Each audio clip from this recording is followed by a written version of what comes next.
तो हेलो दोस्तों, नमस्कार। स्वागत है आप सभी का एक बार फिर से आपके अपने यूट्यूब चैनल GKGS बाय राज सर क्लासेस में। दोस्तों, हम लेकर आए हैं 31 जुलाई 2023 का करंट अफेयर। चलिए दोस्तों, वीडियो में आगे बढ़ते हैं, बातचीत करते हैं। अगर अभी तक आपने चैनल को सब्सक्राइब नहीं किया है तो पहले चैनल को सब्सक्राइब करें, बेल आइकन को दबाएं ताकि आगामी वीडियो की नोटिफिकेशन आपके तक पहुंच सके। चलिए आगे बढ़ते हैं, बातचीत करते हैं। पहला करंट अफेयर है दोस्तों, PM मोदी ने राजकोट अंतर्राष्ट्रीय हवाई अड्डे का उद्घाटन किया, है ना। अंतर्राष्ट्रीय हवाई अड्डा है राजकोट, है ना। तो उद्घाटन किसने किया है? श्री नरेंद्र मोदी जी है ना। किसने किया है उद्घाटन? हमारे भारत देश के प्रधानमंत्री श्री नरेंद्र मोदी जी ने उद्घाटन किया है। राजकोट गुजरात में पड़ता है। गुजरात के राजकोट में अंतर्राष्ट्रीय हवाई अड्डे 860 करोड़ रुपए से अधिक की विभिन्न विकास पहलों का उद्घाटन किया है ना। दोस्तों, राजकोट अंतर्राष्ट्रीय हवाई अड्डे का निर्माण महत्वपूर्ण उपक्रम रहा, जिसकी कुल लागत दोस्तों लगभग 1500 करोड़ रुपए बताई जा रही है ना। चलिए आगे बढ़ते हैं, बातचीत करते हैं। नेक्स्ट देख लेते हैं। डल झील में पहला फ्लोटिंग स्टोर खोलेगा अमेज़न इंडिया, है ना। तो दोस्तों, अमेज़न इंडिया जो है डल झील कहाँ पे? जम्मू कश्मीर में। जम्मू कश्मीर में डल झील में पहला फ्लोटिंग स्टोर खुलेगा। तो अमेज़न इंडिया ने श्रीनगर कश्मीर में डल झील पर अपने पहले फ्लोटिंग स्टोर का उद्घाटन किया है। यह पहल ग्राहकों को विश्वसनीय और सुविधाजनक डिलीवरी सेवाएं प्रदान करने के लिए अमेज़न इंडिया की प्रतिबद्धता के साथ संरेखित है। साथ ही साथ दोस्तों, छोटे व्यवसायों की लाभकारी कमाई के अवसरों को उठाने में सहायक है ना। जो 2015 में शुरू, देखिए दोस्तों, 2015 में यहाँ से शुरू हुआ था कौन सा programme? I have space delivery programme, है ना। इसका एक हिस्सा है। तो दोस्तों, डल झील में पहला फ्लोटिंग स्टोर खोलेगा अमेज़न इंडिया, ये आपको याद रखना है। चलिए आगे बढ़ते हैं, बातचीत करते हैं। शासन के मूल्यांकन के लिए उत्तर प्रदेश में लॉन्च किया गया CM कमांडर सेंटर, है ना। देखिए दोस्तों, CM कमांडर सेंटर कहाँ लॉन्च किया गया है? तो शासन के मूल्यांकन के लिए उत्तर प्रदेश राज्य में, है ना। उत्तर प्रदेश राज्य में CM कमांडर सेंटर योजना स्थापित मतलब लॉन्च किया गया है। देखिए, मुख्यमंत्री योगी आदित्यनाथ ने 30 जुलाई को लखनऊ के लाल बहादुर शास्त्री भवन में मुख्यमंत्री कमांड सेंटर और CM सेटबैक बोर्ड, है ना। क्या है दोस्तों? CM सेट बोर्ड का उद्घाटन किया, जिसका उद्देश्य सरकारी योजनाओं और सेवाओं के लाभ को नोडी, है ना, क्या दोस्तों, नीडी योग के लिए सुनिश्चित करना है। ये आपको याद रखना है कि CM कमांड सेंटर योजना कहाँ की है, कहाँ को लॉन्च किया गया है? उत्तर प्रदेश राज्य में लॉन्च किया गया है। कब लॉन्च किया गया? 30 जुलाई को लॉन्च किया गया। चलिए आगे बढ़ते हैं, नेक्स्ट देखते हैं। दोस्तों, नेक्स्ट है अमित शाह ने रामेश्वरम में doctor APJ Abdul Kalam memories never die पुस्तक का विमोचन किया, है ना। तो संघीय गृह मंत्री और सहकारिता मंत्री श्री अमित शाह जी ने रामेश्वरम में doctor APJ Abdul Kalam memories never die, है ना, पुस्तक का विमोचन किया है। संघीय गृह मंत्री ने डॉक्टर APJ अब्दुल कलाम के घर, mission of life gallery museum और डॉक्टर APJ अब्दुल कलाम राष्ट्रीय स्मारक का दौरा किया, है ना। किसने लॉन्च किया है? तो अमित शाह जी ने लॉन्च किया है। चलिए नेक्स्ट देख लेते हैं। भारत में बाघों की आबादी 6.1% की वार्षिक वृद्धि दर के साथ कितनी हो गई है दोस्तों? 3925 होने का अनुमान है ना। कितनी होने का अनुमान है? 3925 बाघों की संख्या कितनी हो गई है भारत में? 3925। तो भारत में बाघों की आबादी 6.1% की वार्षिक वृद्धि दर के साथ 3925 होने का अनुमान है। विश्व की बाघ दिवस के अवसर पर, है ना, विश्व बाघ दिवस के अवसर पर पर्यावरण, वन और जलवायु परिवर्तन राज्य मंत्री अश्विनी कुमार ने एक रिपोर्ट जारी की। पिछले साल मैसूर में प्रोजेक्ट टाइगर के 50 साल पूरे होने के अवसर पर नरेंद्र मोदी जी ने बाघों की न्यूनतम आबादी 3167 घोषित की थी, है ना, जो कि अब बढ़कर कितनी हो गई है? 3925 हो गई है। चलिए आगे बढ़ते हैं, बातचीत करते हैं। नेक्स्ट देख लेते हैं। बुनियादी साक्षरता को बढ़ावा देने हेतु ULLAS मोबाइल एप्लीकेशन लॉन्च, है ना। तो दोस्तों शिक्षा मंत्री कौन है? हमारे धर्मेंद्र प्रधान जी हैं। इन्होंने दोस्तों राष्ट्रीय शिक्षा नीति के तहत दिल्ली के प्रगति मैदान में 30 जुलाई 2023 को आयोजित हुए एक समारोह में भारत मंडपम, है ना, कौन सा आयोजन हुआ था? भारत मंडपम आयोजन हुआ था में उल्लास, है ना, ये उल्लास लिखा है ULLAS, उल्लास मतलब understanding life long learning for all in society mobile app launch किया है। कौन सा ऐप लॉन्च किया है दोस्तों? तो मोबाइल ऐप लॉन्च किया है। इस कार्यक्रम के अवसर पर केंद्रीय शिक्षा मंत्री धर्मेंद्र प्रधान ने एक नया नारा दिया, जन जन साक्षर, है ना। कौन सा नारा दिया है? जन जन साक्षर। जिसके बाद उन्होंने उल्लास मोबाइल एप्लीकेशन लॉन्च किया है। चलिए आगे बढ़ते हैं, बातचीत करते हैं।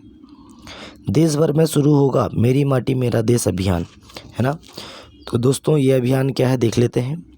प्रधानमंत्री श्री नरेंद्र मोदी जी ने 30 जुलाई को घोषणा की कि देश के शहीदों के सम्मान में, है ना, देश के शहीदों के सम्मान में स्वतंत्रता दिवस से पहले मेरी माटी मेरा देश अभियान शुरू किया जाएगा। इसी के तहत तीनों सेनाओं में के जो जवान हैं 9 से 15 अगस्त 2023 के बीच मेरी माटी मेरा देश अभियान में हिस्सा लेंगे। ये आपको याद रखना है। चलिए आगे बढ़ते हैं। नेक्स्ट देखते हैं, दिग्गज उद्योगपति रतन टाटा जी को मिलेगा पहला उद्योग रत्न अवार्ड, है ना। तो दोस्तों महाराष्ट्र सरकार ने दिग्गज उद्योगपति और टाटा सन्स के मानद चेयरमैन रतन टाटा जी को पहला उद्योग रत्न अवार्ड देने का फैसला किया है। राज्य के उद्योग मंत्री उदय सामंत ने यह जानकारी दी, है ना। किसने जानकारी दी है? तो राज्य के उद्योग मंत्री हैं महाराष्ट्र के उदय सामंत जी। सामंत ने राज्य विधान परिषद को बताया कि युवा उद्यमी, महिला उद्यमी और मराठी उद्यमी को भी पुरस्कार दिए जाएंगे, है ना। तो चलिए आगे बढ़ते हैं। किसको दिया जा रहा है? तो रतन टाटा जी को अवार्ड दिया जा रहा है ना। देखिए दोस्तों, SEBI security exchange board of India, है ना। दोस्तों सेबी ने CDMDF की स्थापना, जानिए इसकी विशेषता, है ना। तो दोस्तों 27 जुलाई 2023 को भारतीय प्रतिभूति एवं विनिमय बोर्ड सेबी ने कॉरपोरेट ऋण बाजार विकास कोष CDMDF की स्थापना की घोषणा की है ना। सेबी द्वारा विनियमित इस फंड को बैकस्टॉप सुविधा के रूप के कार्य में करने के लिए डिज़ाइन किया गया है, जो निवेश ग्रेड कॉरपोरेट ऋण प्रतिभूतियों को खरीदकर तनावग्रस्त बाजार स्थितियों के दौरान सहायता प्रदान करता है। कॉरपोरेट ऋण गारंटी योजना का उद्देश्य CDMDF द्वारा उठाए गए या उठाए जाने वाले ऋण के खिलाफ गारंटी कवर की पेशकश करना है, जिससे अव्यवस्था के समय बाजार में स्थिरता आती है। चलिए आगे बढ़ते हैं, बातचीत करते हैं। नेक्स्ट देखते हैं। नेक्स्ट है दोस्तों BSNL, है ना। BSNL के शिवेंद्र नाथ EPIL के अगले CMD। तो दोस्तों जो BSNL के शिवेंद्र नाथ जी हैं, अध्यक्ष हैं, EPIL के अगले CMD नियुक्त किए गए हैं, है ना। तो UPSC के 1994 बैच के अधिकारी शिवेंद्र नाथ को PSEB सार्वजनिक उद्यम चयन बोर्ड पैनल द्वारा सार्वजनिक क्षेत्र के उपक्रम PSU engineering project India limited, है ना। EPIL मतलब इंजीनियरिंग प्रोजेक्ट इंडिया लिमिटेड में अध्यक्ष और प्रबंध निदेशक की भूमिका निभाने के लिए चुना गया है। किसे? शिवेंद्र नाथ जी को। ये आपको याद रखना है। चलिए आगे बढ़ते हैं दोस्तों। नेक्स्ट है भारतीय अमेरिकी विदेश नीति विशेषज्ञ निशा बिस्वाल। कौन है दोस्तों? भारतीय अमेरिकी विदेश नीति विशेषज्ञ निशा बिस्वाल बनी USDFC के डिप्टी CEO, है ना। तो दोस्तों निशा बिस्वाल को US international development finance corporation के उप मुख्य कार्यकारी अधिकारी के रूप में नियुक्त किया गया है ना। अमेरिकी विदेश नीति और कार्यकारी शाखा कांग्रेस और निजी क्षेत्र में अंतर्राष्ट्रीय विकास कार्यक्रमों में 30 से अधिक वर्षों के अनुभव के साथ निशा बिस्वाल का नामांकन राष्ट्रपति जो बाइडेन द्वारा आगे रखा गया था, है ना। तो कौन बनी है दोस्तों? निशा बिस्वाल बनी है ना। US DFC के डिप्टी CEO बनी हैं, है ना। चलिए आगे बढ़ते हैं, नेक्स्ट देखते हैं। नेक्स्ट है दोस्तों जी कन्नाबिरन, है ना, गणेशन कन्नाबिरन। जी कन्नाबिरन ने NAAC के नए निदेशक के रूप में पदभार संभाला, है ना। तो दोस्तों राष्ट्रीय मूल्यांकन और प्राधिकरण ने हाल ही में प्रोफेसर गणेशन कन्नाबिरन, है ना, गणेशन कन्नाबिरन को नए निदेशक के रूप में नियुक्त किया है। दोस्तों नाग की ओर से नई नियुक्ति 28 जुलाई को हुई थी, है ना। जैसे कि नाग के आधिकारिक बयान में जानकारी दी गई है, प्रोफेसर कन्नाबिरन के पास शिक्षा क्षेत्र में लगभग 30 वर्ष का समृद्ध अनुभव है, जो राष्ट्रीय प्रौद्योगिकी संस्थान NIT तिरुचिरापल्ली में इंफॉर्मेशन सिस्टम के वरिष्ठ प्रोफेसर के रूप में सेवा कर चुके हैं, है ना। और दोस्तों इसी के साथ बता दें आपको कि उनके करियर के दौरान उन्होंने विभिन्न नेतृत्व पदों को संभाला है, जिसमें रिसर्च और पराश्रम के उपन्यास और निदेशक चार्ज शामिल है। तो दोस्तों नाग के नए निदेशक कौन बन गए हैं, तो गणेशन कन्नाबिरन। कौन बन गए हैं, गणेशन कन्नाबिरन। चलिए आगे बढ़ते हैं, बातचीत करते हैं। दोस्तों नेक्स्ट है मार्केरियन 421 firing high energy particle jet, इसके बारे में हम जान लेते हैं। तो दोस्तों मार्कियन 421 जो कि पृथ्वी से लगभग 400 मिलियन प्रकाश वर्ष दूर स्थित है, एक सुपरमैसिव ब्लैक होल है।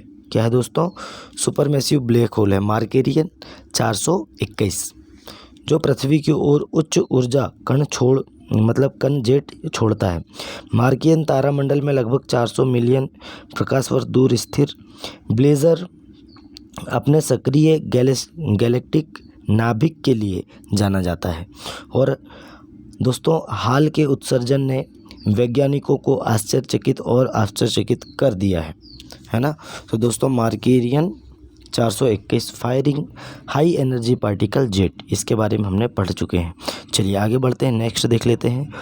भारत में लापता महिलाओं की सूची में शीर्ष पर कौन है, महाराष्ट्र राज्य है। देखिए दोस्तों सभी राज्यों में महाराष्ट्र 2021 से 56,498 की रिपोर्ट की गई संख्या के साथ लापता महिलाओं की सबसे अधिक संख्या के साथ सूची में शीर्ष स्थान पर है। केंद्रीय गृह मंत्रालय ने संसद को पिछले हफ्ते यह जानकारी दी कि देश में साल 2019 से 2021 के बीच यानी 3 साल के भीतर 13,13,000 से ज़्यादा लड़कियां और महिलाएं लापता हुई।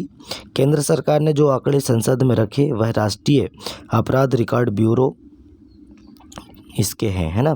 तो दोस्तों शीर्ष राज्य कौन सा है महिलाओं की लापता में, तो महाराष्ट्र राज्य शीर्ष पर है। चलिए आगे बढ़ते हैं, आगे बातचीत करते हैं। नेक्स्ट है दोस्तों PM मोदी ने किसानों के लिए लॉन्च किया यूरिया गोल्ड, है ना। तो दोस्तों PM मोदी ने राजस्थान में अपनी यात्रा के दौरान यूरिया गोल्ड नामक एक नई प्रकार की यूरिया लॉन्च की, जो सल्फर लेपित, जो मिट्टी की गुणवत्ता में सुधार करने और किसानों के खर्चों को कम करने में मदद कर सकती है ना। इसके इस्तेमाल से आपको खाते में कम खाद देनी पड़ेगी और फसल की क्वालिटी भी बढ़ेगी। यह यूरिया की एक नई किस्म है, यह सल्फ़र कोडेड यूरिया, है ना, होता है, इसलिए इसे सल्फ़र यूरिया भी कहते हैं। इसके इस्तेमाल का एक बड़ा फ़ायदा है दोस्तों यह भी, देखिए यह कि इससे मिट्टी में सल्फ़र की कमी नहीं रहेगी। इस समय यह urea Rashtriya chemicals and fertilizers limited company द्वारा बनाया जा रहा है ना। यूरिया गोल्ड किसने लॉन्च किया है, तो PM मोदी जी ने लॉन्च किया है। चलिए आगे बढ़ते हैं। केरल भारत का पहला मत्स्य पालन अटल इंक्यूबेशन सेंटर स्थापित करेगा, है ना। इंक्यूबेशन सेंटर स्थापित कौन करने वाला है, तो केरल भारत का पहला राज्य है ना। चलिए दोस्तों देखा जाए तो नीति आयोग ने 10 करोड़ रुपए का अनुदान, नीति आयोग से 10 करोड़ का अनुदान मिलने के बाद Kerala university of fisheries and ocean studies मत्स्य पालन में भारत का पहला अटल इंक्यूबेशन सेंटर स्थापित करेगा। कौन सा राज्य करेगा, केरल राज्य करेगा। चलिए आगे बढ़ते हैं, बातचीत करते हैं दोस्तों। आगे है अटल बीमित व्यक्ति कल्याण योजना। देखिए दोस्तों अटल बीमित व्यक्ति कल्याण योजना पेंडेमिक में बेरोजगारों के लिए आर्थिक सहायता की राह, है ना। तो सरकार ने कर्मचारी राज्य बीमा निगम के तहत अटल बीमित व्यक्ति कल्याण योजना, जो बेरोजगारी की योजना है, की अवधि को 2 वर्ष तक बढ़ाकर 30 जून 2024 तक कर दिया है ना। ये आपको याद रखना है। चलिए आगे बातचीत करते हैं। विश्व रेंजर दिवस कब मनाया जाता है दोस्तों? तो विश्व रेंजर दिवस कब मनाया जाता है? 31 जुलाई को प्रतिवर्ष विश्व रेंजर दिवस मनाया जाता है। और इस वर्ष दोस्तों इसकी थीम क्या है? तो 30x30 है ना, 30x30 इसकी थीम रखी गई है। चलिए आगे बढ़ते हैं, वन लाइनर फैक्ट देख लेते हैं। तो दोस्तों वन लाइनर फैक्ट के अंतर्गत क्वेश्चन देखते हैं। किसे हाल ही में लोकमान्य तिलक राष्ट्रीय पुरस्कार से सम्मानित किया गया है ना? किसे हाल ही में लोकमान्य तिलक राष्ट्रीय पुरस्कार से सम्मानित किया गया है? तो पीएम नरेंद्र मोदी जी को सम्मानित किया गया है। चलिए आगे बढ़ते हैं। श्रीलंका एथलेटिक्स राष्ट्रीय चैंपियनशिप में भारत ने कुल कितने पदक जीते हैं? तो दोस्तों भारत ने कुल कितने पदक जीते हैं? तो 14 पदक जीते हैं। यह आपको याद रखना है।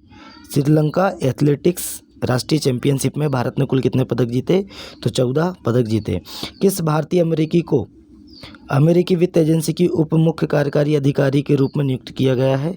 तो निशा बिस्वाल जी को नियुक्त किया गया है। ये अभी हमने पढ़ चुके हैं। चलिए नेक्स्ट है दोस्तों, भारत में बाघों की आबादी की वार्षिक अनुमानित वृद्धि दर कितनी है? तो 6.1%, जो कि 3,925 बाघ हो चुके हैं, है ना। चलिए आगे बढ़ते हैं। वर्ल्ड सिटी कल्चर फोरम का हिस्सा बनने वाला भारतीय पहला शहर कौन सा बन गया है? तो कौन सा बन गया है? बेंगलुरु बन गया है। भारत की G20 अध्यक्षता के तहत थिंक 20 शिखर सम्मेलन का आयोजन किस शहर में किया जा रहा है? तो राइट आंसर है मैसूर में किया जा रहा है ना। चलिए आगे बढ़ते हैं। भारतीय राष्ट्रीय सहकारी उपभोक्ता महासंघ ने किस ई कॉमर्स स्टार्टअप साथ समझौता किया है? तो मैजिक पिन। कौन दोस्तों? मैजिक पिन के साथ समझौता किया है। चलिए आगे बढ़ते हैं। वर्ल्ड यूनिवर्सिटी गेम्स में किस भारतीय ने 10 मीटर एयर राइफल इवेंट में गोल्ड मेडल जीता है? तो दोस्तों ऐश्वर्य प्रताप सिंह तोमर जी हैं। इन्होंने 10 मीटर एयर राइफल इवेंट में गोल्ड मेडल जीता है। चलिए आगे बढ़ते हैं। अब हम फैक्ट देख लिए। अब हम दोस्तों ऑप्शन वाले क्वेश्चन करते हैं। वर्ल्ड यूनिवर्सिटी गेम्स में किस भारतीय ने 10 मीटर एयर राइफल इवेंट में गोल्ड मेडल जीता? तो राइट आंसर है ऐश्वर्य प्रताप सिंह तोमर। भारत की G20 अध्यक्षता के तहत थिंक 20 शिखर सम्मेलन का आयोजन किस शहर में किया जा रहा है? तो कहाँ पे किया जा रहा है? मैसूर में किया जा रहा है। मैसूर का शहर किसे बोलते हैं? तो टीपू सुल्तान को। भारतीय राष्ट्रीय सहकारी उपभोक्ता महासंघ ने किस ई कॉमर्स स्टार्टअप साथ समझौता किया है? तो किसके साथ किया है? मैजिक पिन के साथ समझौता किया है। नेक्स्ट है दोस्तों, वर्ल्ड सिटीज़ कल्चरल फोरम का हिस्सा बनने वाला पहला भारतीय शहर कौन सा है? तो कौन सा है दोस्तों? बेंगलुरु है। कौन सा है? बेंगलुरु। भारत में बाघों की आबादी की वार्षिक अनुमानित वृद्धि दर कितनी है? तो 6.1% है, जो कि 3,925 बाघ की संख्या हो चुकी है भारत देश में।